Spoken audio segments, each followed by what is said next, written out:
A brief history of the haunted house.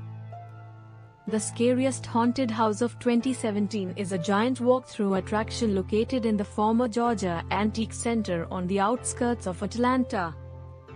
The idea behind haunted houses is not new. Of course, people have entertained themselves with spooky stories for centuries, but haunted houses are different because they are inseparable from the holiday that vaulted them to cultural prominence.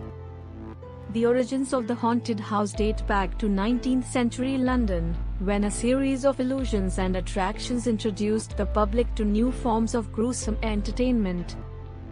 When she set up a permanent London exhibition, she dubbed her grotesque collection the Chamber of Horrors, a name that has stuck to the Wax Museum to this day.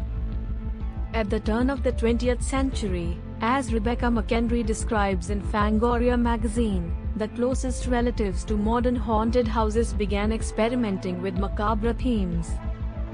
In 1915, an English fairground in Liphook debuted one of the first ghost houses, an early type of commercial horror attraction.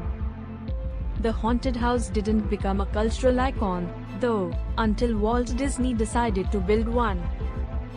Disneyland's Haunted Mansion opened in 1969, nearly 2 decades after Disney first approved the beleaguered project.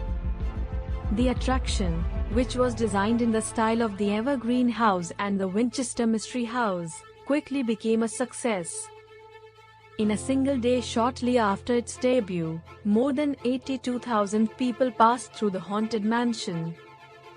The attraction's centerpiece is the Grand Hall, a 90-foot-long ballroom sequence of dancing ghouls at a birthday party. Disney brought the scene to life through an exceptionally complex series of illusions known as Pepper's Ghost, which use refracted light to project and shape ethereal images. It's the start of the haunted attraction industry, Morton says. What made the Haunted Mansion so successful and so influential, however, it was not its similarity to haunted houses and dark rides of the past, but its use of startling new technologies and effects. The United States Junior Chamber, also known as JC's, became famous for raising money through its haunted houses. Every year, a man named Bob Burns attracted national media attention for his detailed recreations of classic horror movies.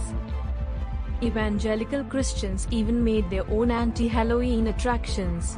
Jerry Falwell and Liberty University introduced one of the first Hell houses in 1972. As Hollywood began to embrace slasher movies like Halloween, A Nightmare on Elm Street, and Friday the 13th, the haunted house industry reaped the benefits.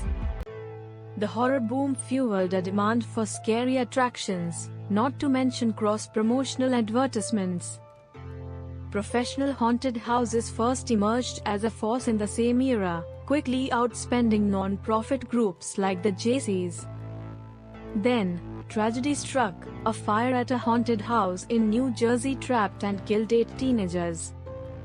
It was a watershed moment for the industry, says Kirkner. The JC's got pushed out because their haunted houses were fairly basic. It was based on the premise that people would volunteer, but when you have people opening big haunted houses with lots of advertising, that's hard, he says. During the next 2 decades, the number of professional haunted houses erupted. A large haunted house attraction can reportedly earn $3 million during the Halloween season, and the industry is worth $300 million, according to an NBC report. These days, haunted houses are no longer just about creepy characters and hyper-realistic horror. Instead, the industry has flocked to all sorts of new, extreme frights, zombie runs, escape games, and experiences seemingly designed to traumatize. Can the haunted house last another half-century? Kirkner doubts that the haunted house is here to stay.